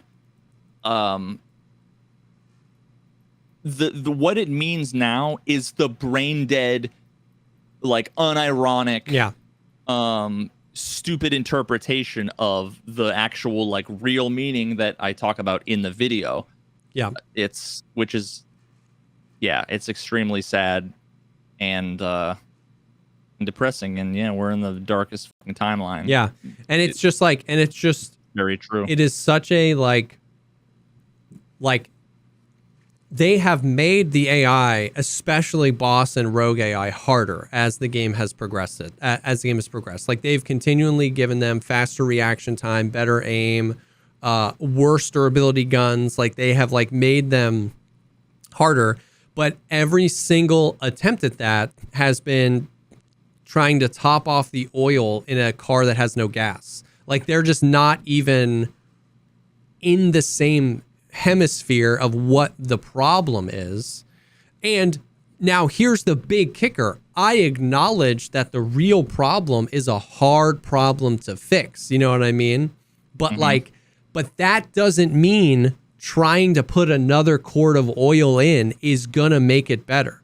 Like the changes haven't done much except frustrate people more. If you knew how to kill Killa, you still know how to kill Killa. If you knew how to farm the rogues, you still know how to farm the rogues. Every time they give them better, it's like the problem is that we can abuse where they see and where they aim. So if you give them better accuracy at a longer distance, I can still sit in this rock and know that the rogues aren't going to see me and I can still kill them. So like what you haven't affected my ability to farm them. You've affected everybody else's ability to take them on in a fair fight. And we literally were like chiseling, you know, the Grand Canyon is a natural forming thing from water over millions of years. It's the Great Flood. You can't convince me otherwise. In the Tarkov community, we are creating Grand Canyons in all of our minds that's how this game is played. That's how you're supposed to kill the AI. That's how you're supposed to get the good loot. That's how you're supposed to do it. We're pushing people into cheese whiz cans and we're just cheesing everything. We're cheesing the bosses. We're cheesing the rogues. We're cheesing the raiders. And it's easy. And every time they make the raiders harder, it doesn't make us harder. It make it harder to cheese it. It makes it harder for everybody if you don't know how to cheese it. So they're just it's just the craziest fixes to the non-problem, and it doesn't affect the people that can abuse the mechanic. Dude, okay, I gotta ask, because I know like 110% that you totally understood and agreed with so many, like especially the AI video. Yeah. Something has to have changed, though, in between now and then. Has it just been even more codified into your head now? Because you're literally basically quoting the video. Yeah. So it's like, well, what I want to know from like whatever happened that made you go from like totally, dude, like absolutely right, to now you're the one with the megaphone standing on the podium. What happened is time. Because like when that video came out, I could at least give the benefit of the doubt that like they saw the video, they're going to learn from the video. I hadn't played the game as long as you, so I was like, maybe they're still, developing the solution, right? They're developing the solution. But that was a year and a half ago. And it was time plus more oil being added to the car. Like time and the fact that since that video, they've actually added changes to the game that have increased the burning. That have made the exact reasons why you said the AI are bad worse, and made the ability to cheese them not any easier or harder, just the same. Just the same. So like that's what's got me in that place where it's like it's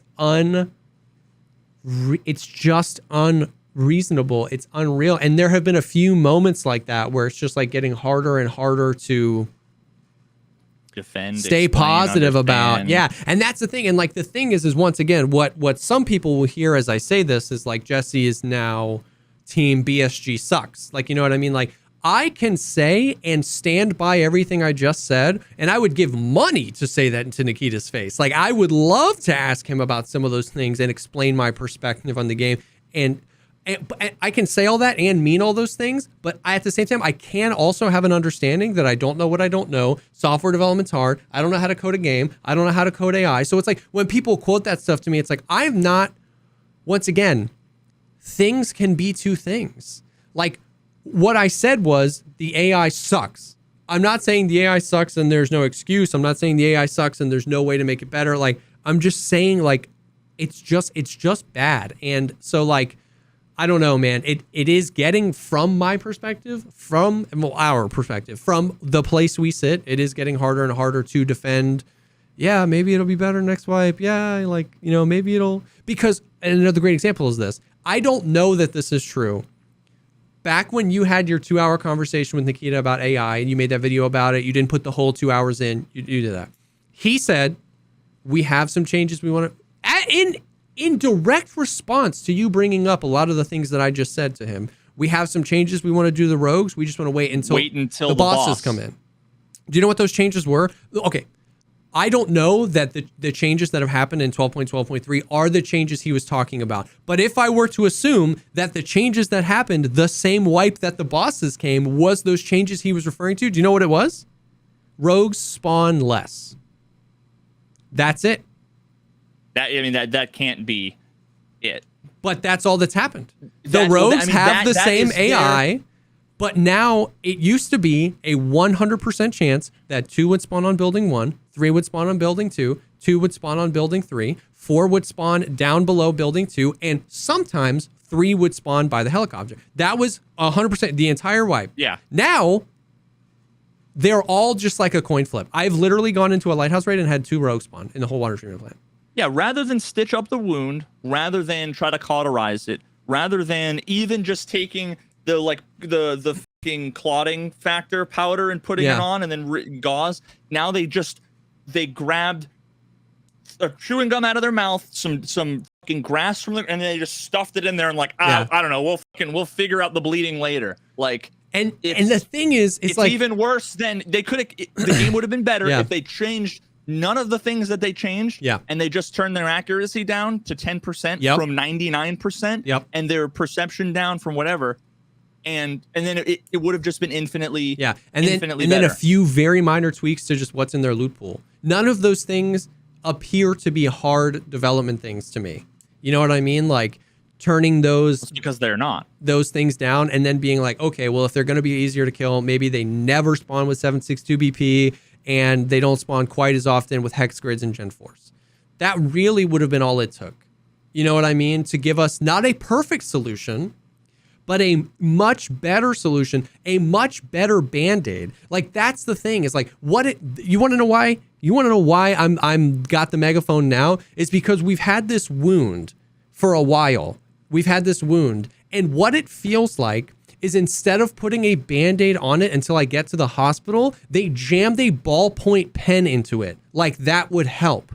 Yes, if we want new, it's gonna stop. If we want the bleeding. new AI, if we want new AI, if we want completely new AI that communicate with each other and take cover and move to different things, that I can understand the answer being that takes time, Jesse. That takes time. That takes time. But until then, give us a Band-Aid, bro. And that Band-Aid can just be that they're easier. Like you obviously don't care about the economy too much. The whole point of so many of the things we're testing is you introduce it, you kind of break the economy with it a little bit, but that's okay because we're testing it. Like give us a Band-Aid. They're shoving a knife into an open wound instead of covering it until we get to the hospital to put stitches on it. And that, I don't want to sit up here and mold. Like I love BSG. I love Nikita. I love this game that they've made. But like, and they don't owe me anything, but I would just pay $10,000 to sit in front of Nikita and ask him that question. Like, I can arrange that. Don't you think that this, I will outline scenario A. Don't you think that this is a not permanent solution, but a better solution that makes more people want to play your game for longer? Like, his answer was, I asked him that exact thing. I mean, that exact thing. And that's when he had the answer. You go back and watch the video. You guys can go back and watch the video where I interviewed Nikita, where I think the thumbnail is like, it's just not good enough or whatever. And it has a picture of Nikita. His answer was like, we'll see what happens. We don't want to make any changes until after we introduce the new bosses. Because, yeah. And then, so here's the thing, though. As it is the case with all of these things, going back to, I was going to mention this with the netcode discussion, with the ballistics discussion, it pops into my head and then I forget it. Not only do you have to convince, like, you're way ahead of yourself in that you think that giving a solution to Nikita is what you need to do. I very often don't think he's even aware of or convinced of the problem to begin with. Yeah. You know how many times I've gone and I'll show him like a clip of the desync. Yeah. And he'll ask me like my router information. Yeah. And that, like, that it demonstrates. Yeah. It demonstrates that he doesn't like that. He's like, what? What do you mean? He's a CEO. He's a COO. He's got, that's a very fair point. It's not Nikita. It's BSG. You know what I mean? He just ends up being the butt of it so often. Yeah. But I just don't know who do I convince? Really how do I do it? That's not even really the point, though. So to speak, like, I mean, ultimately, it all comes down to him, right? If he's unaware of, I don't expect him to play the game, right? Yeah. But like, he should be aware of these things, and if it's not, then it's a major breakdown in all kinds of systems. But ultimately, he's the one in charge, so yeah, you know, he's responsible, et cetera, et cetera. But it's a problem when we send him clips of the desync or whatever, and I would feel much better if I was like, hey, here's a clip, and he was like, ooh, yeah, you know, we know all about it. It's a thing to work on. We're really sorry. We're going to fix it. These are the plans. Yeah. Even if it's like, we can't fit it in now, but we're going to fit it into the next thing. Yeah. It's like, cool. But when he's like, we haven't heard much reports about this. Yeah. Like the stuttery movement. Yeah. He didn't hear reports of it. Yeah. When I was having issues with the internet, it was he didn't hear reports of it, and then after weeks of like bombarding him with information and as much as I could and videos and clips, he was like asking me about my router settings, and it was like, you're either not listening, you're in denial, or like the metaphor is you're sitting there screaming, bleeding from your fucking carotid artery, whatever, right? And he's like, yeah, okay, yeah, don't worry, we'll get food on the way home. You're like, no, I'm bleeding to death back here. Yeah. He's driving, and he's like, we'll take care of it when we get home. It's like, no, don't go home. Go to the fucking hospital. Yeah. I'm bleeding. And he's like, here, fine. And he hands back the newspaper, and you're like, what? No, this isn't it. Like, 100%. Yeah. That's the problem. Yeah. And I just like, I don't know, man. And what's hard is because, once again, major communication breakdown. I don't know. Like, I know. So, like, if I'm not mistaken, was not like the emissary program basically for this point. It was like, we can use content creators and integral parts of the community to put out feelers, and then they can kind of like report back to like the emissary team leaders at BSG, like what people are thinking. Like, I know the emissaries, man. I know a lot of them. Like, you know what I mean? Geeks is emissary. We and Geeks talk about this. I was one of them. Yeah, me and Geeks talk about this stuff all the time. Like, it's not, it honestly, once again, I don't want to eat my foot here by saying this and getting it wrong, because I'm not a game developer, but it kind of feels like you have to like try to not see these things as problems. Like, what am I supposed to do? Like, how, is everybody that plays the game supposed to submit a bug report when a scav one taps them? Nobody's going to do that. You know what I mean? Like, maybe we should. Capital Y, capital E, capital P. Yep. But like, how would I know that? Like, not I, Jesse, but like, that's what I'm saying is like, if I shoot a guy and he becomes Godzilla and eats me, I'm going to report that as a bug, right? If I shoot a guy... You know, the best part is I guarantee that they don't log anything that's going to be useful for them to fucking figure it out anyway, maybe. So it's a waste of time. But I'm saying, if you're playing this game, a bug to report, you know what I mean? Like, I bought something and it deleted my freaking System 32. I'm going to report that bug. A scav one tapping me?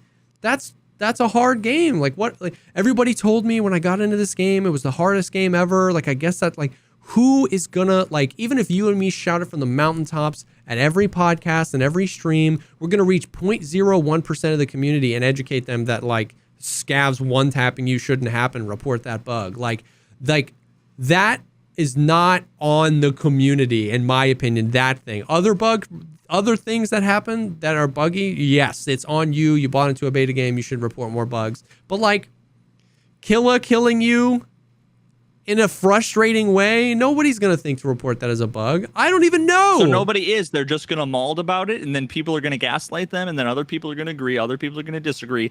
None of it's ever going to get to Nikita. That's what I'm saying, is that so then someone like me takes 2 months to make a video, then that doesn't do anything. Yeah, but that's what I'm saying. We're in the darkest possible timeline. That's what I'm saying. Enjoy your Escape from Tarkov a year from now. I really genuinely fucking hope that it's what everybody wants it to be. But you know what? I'm going to fucking, what's the saying? In one hand, wish in the other, and see which one fills up faster.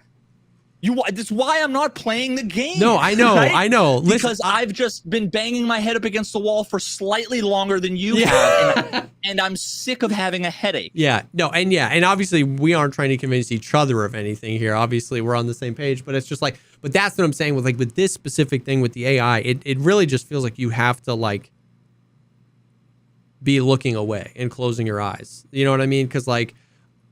I don't know. The question is, does he?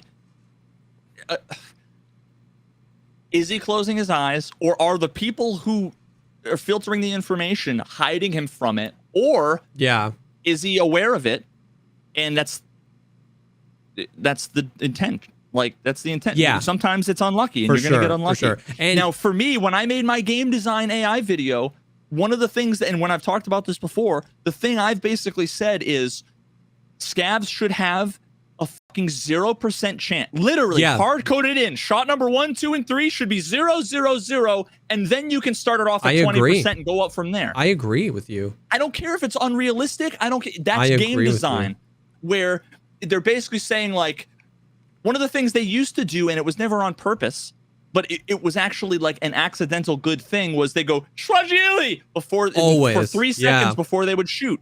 And they were accidentally doing the thing where they were telegraphing that, like, I'm attacking you, get ready. And then they attack you. You know, like. I completely agree with you. I completely agree with you. It's got to be brought to someone's attention. That person needs to pass it to Nikita. Nikita needs to understand and identify it as an issue. And then decide whether or not that's the intention, and then decide if it is not the intention, decide what the priority is, and then decide how to tackle it. Yeah. And each one of those is a binary branch off on a tree, where one of those things, the right way that 99% of the people would agree with, if I said, yes, it's a problem, Nikita needs to know about it, the way he fixes it temporarily right now is by just making them fucking terrible. Yep. There's literally no way. It's a fucking exponentially unlikely scenario that we hit that branch. If we're lucky, we get to the branch where it's like, yeah, it's a problem, but we're gonna fix it by making it so that they 2022 or whatever. We're gonna fix it a year from now, but it's gonna be a 360 fucking go prone stand up no scope before they no scope. Yeah. You know, so it's just like. It's crazy. I mean, I completely agree with you. I think they should have a 0% chance to first shot headshot you, especially AI scavs. That's the most ridiculous thing. You know what I mean? It's like, imagine playing World of Warcraft where like every single ad around every boss had the ability to one-shot kill you in almost anything you had. Like I've had Magna Buck to the stomach. You can get one pumped if you're close enough with slick wrist T on, bro, by an AI scav. It's like, bro, no shot should that be a thing. And like, and another reason why I've been on this again is because like I haven't fought the new bosses yet, but I've watched some people fight them, and I'm already over it. Like I have not even fought them, Veritas, and I'm over it. I'm over You're like, I'm not interested. Yeah. I was watching Desmond. I peeped into Desmond's stream. He spawned into a lighthouse raid, ran 14 feet, heard a chorus of yelling, and got shot at a bunch, hid behind a box. He was like, is that the boss? He peeked. Big Pipe was running. He shot Big Pipe up.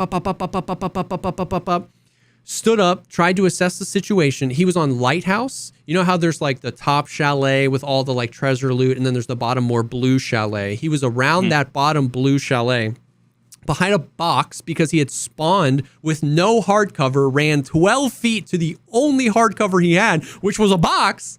He shot Big Pipe. Big Pipe didn't die. He tried to assess the situation. You're looking at, picture the scene in your mind. You're looking at this chalet. It's raining.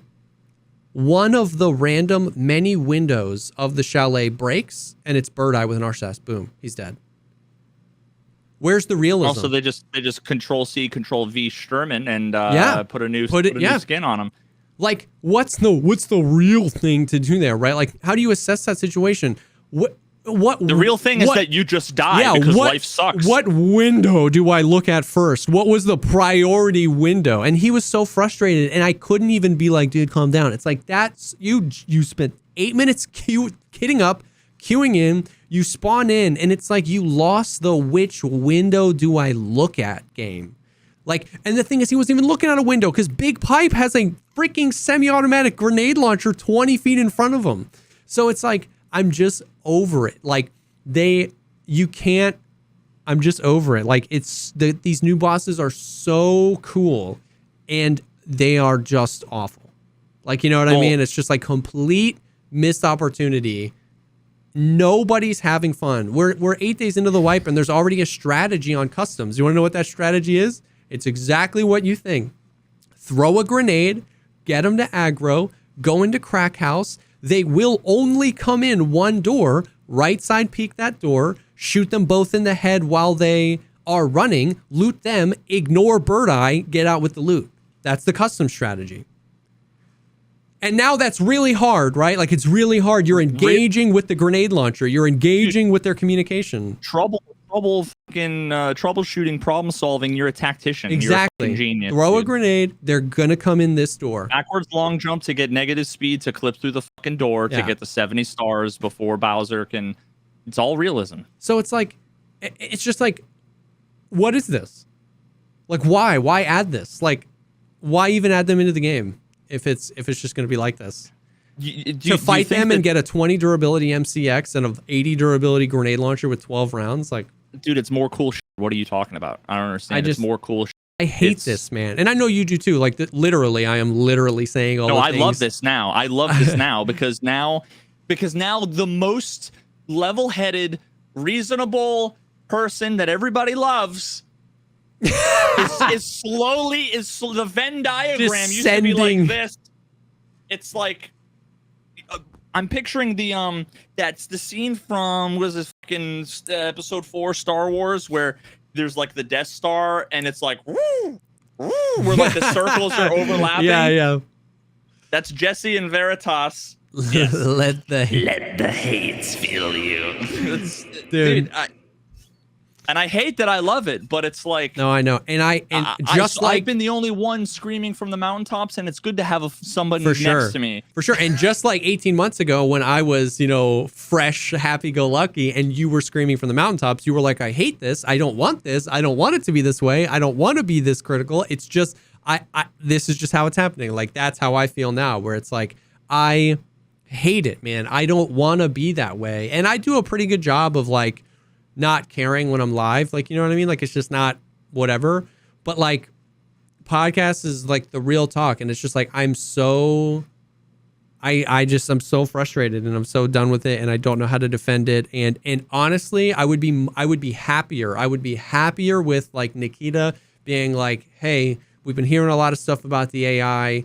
This is 100% by design.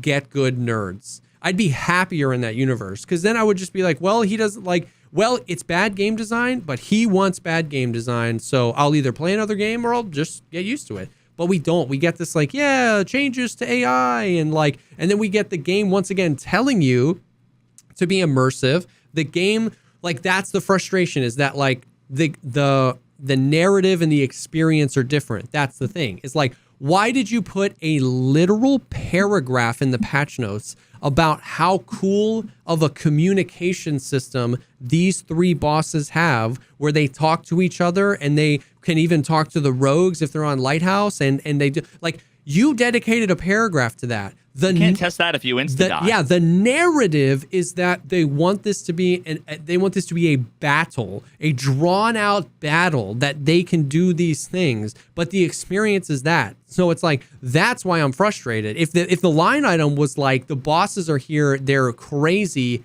get good if you want to fight them, then it's like, oh, this kind of lines up with the experience. At least I hate it, but it lines up with what they say they want. But what they say they want is cool, immersive, slow, tactical battles, and we don't get that. We get one tap from regular AI scavs, freaking Tarkov hobos with SKSs, and it's like, I don't know. Now you know. Now you know why I asked him all of this shit was strategic. The reason why I was like, Nikita, explain to me what a scav is. And I wanted him to say they're like drunken, no experience hobos, because now at least nobody can be like, oh well, they're all ex-military or whatever. I needed him to say it to dig his own grave prematurely. You know what I mean? Like, and here's the thing, like, there's so many aspects of game design that they don't consider. You think Nikita plays fucking Hearthstone or Magic the Gathering and understands the concept of power creep in games? I bet you that's the idea of like power creep probably has never even come across. I mean, maybe not. Maybe I'm just being cynical, but like every time they add a boss, it's got 300 more HP and he's got higher armor and he's faster and he's got better gear, but he's even less fucking possible to remotely see before you die, let alone kill. Yeah. And that's the only way that they know how to introduce things and it's like introducing them and turning it up to 13 and 14 and 15, because we've already been up to 11 when they added Killa. It's like, what's the most known fact about stormtroopers in Star Wars? They have excellent aim. They have terrible aim. Why?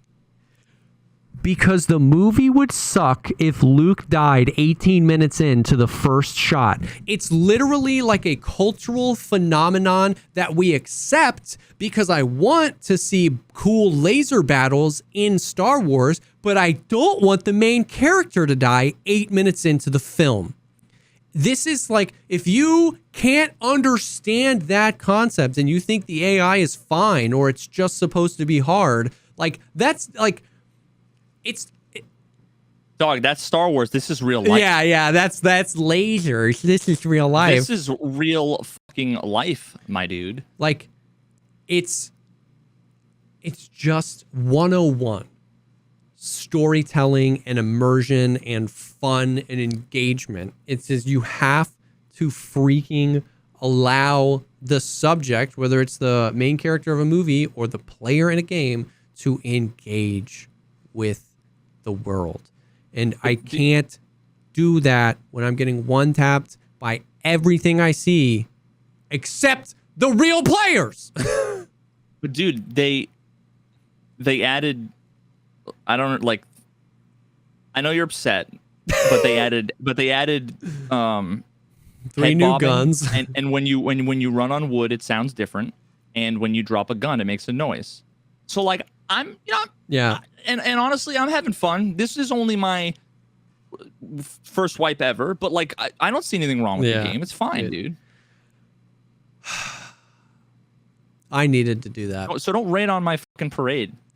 I'm excited that they added like marshmallows, or I don't know. I couldn't think of anything as stupid and mundane as whatever it is they did actually. Yeah. Dude, I needed to do that. Thank you for letting me I needed you to do that. I needed you to do that. Yeah. And you know what? Like, I know all the chatters already in the YouTube comments that are, Veritas has made Jesse the salty and blah blah blah. And I really used to love the podcast, but now it's just become complaining and it's so negative. And normally it's about Veritas, and someone's gonna be like, well, come at me now, ruined. You fell off. Once again, there's a lot of other great Tarkov podcasts that are like the Tarkov podcast. this is the podcast, which by definition is whatever the fuck we want. Yeah, 100%. And if that means one of us wants to be happy about Tarkov, one of us wants to be happy about Trackmania, both of us want to maul about Tarkov, both of us want to fucking love Tarkov, both of us want to talk about fucking Skate 4 on Xbox. It doesn't matter. We're gonna fucking talk about whatever we want to talk 100%. About. And if you're not hip to that, get off the fucking bus because you didn't buy a pass. It was free. Dude, 100%. 100%. I felt that earlier where the first thing we talked about in this episode was the free solo and everything everywhere. And I was like, I'm like waiting to just like respond to those comments and be like, I don't care what, like, if you're like, where's the Tarkov? Like, I don't care. Like, you find it or leave. Like, you know what I mean? Yeah. All right. So the AI sucks, but the game is still fun sometimes. Sometimes it isn't. Tarkov, there's not a whole lot else. Freaking stamina. I feel like they reduced the amount to be overweight again, which has been brutal. Sick. I tried to jump up onto an overturned porta potty earlier, and that was just like I would have more luck free soloing fucking El Capitan without than my fucking operator would to not even jump up onto, but like let me fall over and roll onto the porta potty. It's literally fucking navel high, you know, but I'm like all the while like making the most fucking noise possible. Yep. You know, so it's literally like but it's a realistic game. I went to go engage in some fights and I couldn't. And I just ended up being like, fine, fuck it. I'll go play with my G.I. Joes in the corner. I guess you don't want me to play the game, you know? Like, it's interesting. It's interesting because then everybody just gets to like max strength faster because everyone's overweight all the time. You know what I mean? Constantly jumping because you need to jump 600 times. To my over your own. My strength is like level 12 or 13. I think my endurance is level 3. Like it's just like, but whatever. I do have confirmation that the air filter is still broken. Rengar did a video on it. Because he's been powering through, so he put a video on YouTube. He did testing without the air filter on. Online raids, man, not offline raids. No skill point bonus, and yeah, it's known issue. It's crazy. It's crazy because with a wipe, you had the opportunity to just like lock that module or remove it or fix it or do literally anything other than allow people to pay 4 million rubles. Too much work to do it. Nope, not a priority. Or one of these days, someone's gonna mention it and he's gonna be like, "What? What do you mean it's broke?" Yeah, well, that's... And you're gonna be like, "Wait, what? We thought you know what? What?" No, I mean that's the... It's like nobody told me. Yeah. So that's just sucks. But yep. Yep. What's weird though, man, is that like I truly have had a lot of fun this wipe. It's just that like the things that get me, I have such a shorter fuse for. Like, you know what I mean? Like the AI, you know what I mean? When it like when I died to kill it like that on the 5th time, I was just like, why am I here? You know what I mean? It's just like, but like mentally prepare yourself for the fact that you're gonna start your stream, and maybe you've gotten here before, maybe not, but you start your stream and you're like excited, right? In the first raid of the day, you like hear some gunfire, you're like, oh, sick. You get one tapped by a scav from fucking 300 meters away, and you're instantly like, you're reminded of all the shit we just went over, and it instantly goes from 0 to 60, and people are gonna be like, what do you expect being out in the open, dude? And why are you overreacting? Like, it's unlucky. Like, you should not be as upset as you are, like, because you were unlucky and you were out in the open. So, like, what do you expect? And have that be the first raid of your fucking day that's 10 hours long. And welcome to fucking Veritas Island. You are the weakest link welcome. Yeah. So I don't know. It, obviously it's got so much potential. So certain things have been super fun. Questing has been going smooth for the most part. Like it's been early game guns are fun. Early game fights are fun.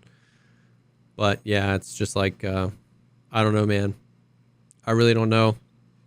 I just don't know what to even say anymore. It's been 2 years of the podcast, me being like, yeah, maybe with the next patch. Yeah, maybe with the next Unity upgrade. Yeah, it's like, and any one of those things could happen for sure. But I just I'm at the end of my rope with that. It's like, I don't know, man.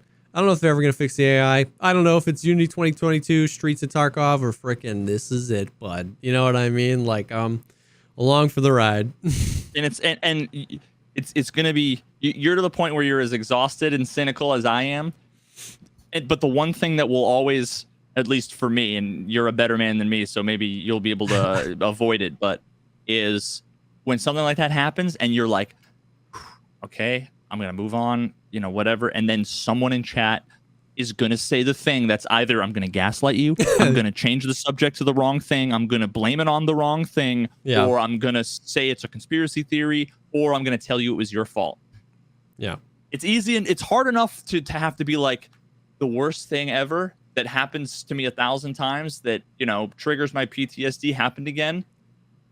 I'm not going to let it upset me. Bro, I have won. I have a victory. And then someone else is going to go, you suck, though. And then it's like, well, now I'm fucking in it. Let's do this. Dude, you should, every time you stream Tarkov, you should stream on a 4-minute delay so that you have the time to die, be frustrated, mauled, reset, and be like, okay, chat's about to get toxic. Don't worry about it. And then it fills up, and by the time it gets there, you're like, whatever, I don't even care anymore. You know what I mean? I should just do a fucking 24-hour delay. The crazy thing is, right now, you're talking to me yesterday. It's Wednesday, July 6th. Yeah. 100%. So now you have to wrap your head around how I was able to know exactly what you were going to say and record all of this as if we were talking. I wasn't Jesse's live. I'm pre-recorded. Dude. You can wrap your head around that. That's because you went to the subway lady and went, oh, and you accessed the memory on a different version of you. Dude, imagine if I was just like, and had fucking hot dog fingers. You'd be like, oh, it's real. God. And all of a sudden I just poof, teleported away. And yep. I don't think that's exactly how that worked. But, it would still be weird. But yeah, I mean, that's it. That's all that's going on in Tarkov. That I really feel like a weight lifted. Being able to just yell about it. I'm always here for you to maul. Freaking the podcast is therapy, man. I'm never gonna fucking maul at you for mauling. Okay, even if all the viewers say this and we have no more views, every time there's a podcast there's 2 views and it's my IP address and your IP address, I'll always let you maul to me, buddy. Hell yeah, dude. Hell yeah. Trackmania is free. Download on Ubisoft Connect. No big deal. Oh man, I'm already being like, all right, how much time until I start playing some Star Citizen?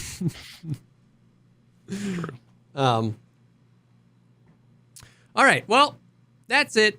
That's what's going on in Tarkov. Those are the poggers things that are going on in life. Watch everything everywhere all at once. Yeah. Do you watch The Boys? I haven't watched the newest season or anything. I got to catch up. I don't know that I finished. Is it season 3 just came out? Season 3 is halfway through.